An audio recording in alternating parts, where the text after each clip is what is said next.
Good morning. कशा आहात तुम्ही? सकाळची धावपळ असते खूप आणि वेदचा पण डबा असतो माझा, म्हणून मग मी 5:30लाच उठते सकाळी. ते 6:45पर्यंत तो स्कूलला जातो. त्याच्या आधी मला त्याला काहीतरी बनवून द्यावं लागतं. मग तो 1:45 वाजता 12:50ला स्कूल सुटते. मग तिथपर्यंत त्याला काहीतरी खायला मला नाश्ता नाहीतर चपाती भाजी असं टिफिनमध्ये द्यावं लागतं.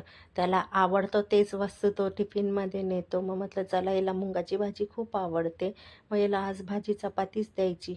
मग मला पण चहा प्यायची होती, कारण की चहा पिल्याशिवाय अशी झोप लागते की बस, नाही चहा पिली तर मला झोप लागते. तर पहिले आधी चहा ठेवली साईडला, गॅसवरतीच एक साईडला कुकर पण लावून घेतलं. आणि इकडे आता भाजी काय बनवायची, फ्रीजमध्ये बघितलं होतं तर कांद्याची पात होती. म्हटलं चला आता मुंगाची डाळमध्ये आपण कांद्याची भाजी मिक्स करूया. मग तीच भाजी केली, कारण की तो कांद्याची पात खात नाही. तो फक्त मुंगाचीच डाळ असते ना तीच खातो, कारण की त्याला ती डाळ खूप आवडते. म्हणून मी पटकन आधी ना फ्रीजमध्ये ना बघितलं तर टमॅटो एकच होता माझ्याकडे, कारण की माझा पण भाजीपाला खूप संपलेला होता. सकाळीच मिस्टर जातात भाज्या वगैरे आणायला, कारण की त्या बऱ्या पडतात. कारण की ठाणा मार्केटला आहे ना, ते एकदमच व्यवस्थित ताज्या भाज्या मिळून जातात सकाळच्या, आणि मग ते सकाळी घेऊन येतात. मग आता ते आणलेल्या नव्हत्या, तर माझ्याकडे एकच टमॅटो, तर म्हटलं चला आज त्याच्यावरच भागवू आपण, आज तेच टमॅटो, एकच टमॅटोवरती करूया आज काहीतरी. म्हणून मग एक टमॅटो कापला, परत पटकन डाळ वगैरे धुवून ठेवली, मुंगाची डाळ. आणि ती मुंगाची डाळ कांद्याच्या पातमध्ये टाकायची होती, म्हणून मी आधी सर्व तयारी करून घेतली किचन वट्यावरती. काय काय करायचं आहे ते सर्व रेडी ठेवलेलं, कारण की लसण वगैरे मी कधी सोलून नाही ठेवत. मी चालू चालू सोलते, कारण की ज्या वेळेस मला भाजी बनवायची असते त्याच वेळेस मी लसण वगैरे सोलते. परत मग इकडे माझी चहा पण होत होती, दुसऱ्या ठिकाणी चहा पण ठेवलेली होती. मग मी ती चहा प्यायशिवाय तर मला झोप पण खूप येत होती सकाळची. चहा पिली की जरा फ्रेश वाटतं, असं वाटतं की हां काहीतरी आता कामं करावे.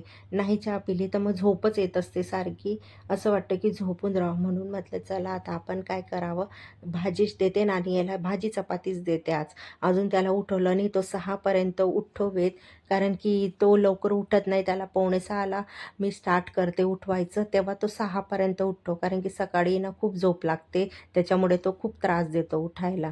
लवकर उठतच नाही, सारखं त्याच्या मागे लागावं लागतं. तर चला त्याच्या आधीत आपण भाजी टाकूया. मग तो गेल्यानंतर मग त्याचे पप्पा त्याला सोडल्यानंतर मग त्याच्यानंतर त्याच्या पप्पांचा वेगळा नाश्ता करावा लागतो, पोहे वगैरे, उपमा वगैरे. कारण की वेदला तर उपमा कधी आवडत नाही, तो टिफिनमध्ये सहसा नेतच नाही उपमा, त्याला असंच दुसरं लागतं.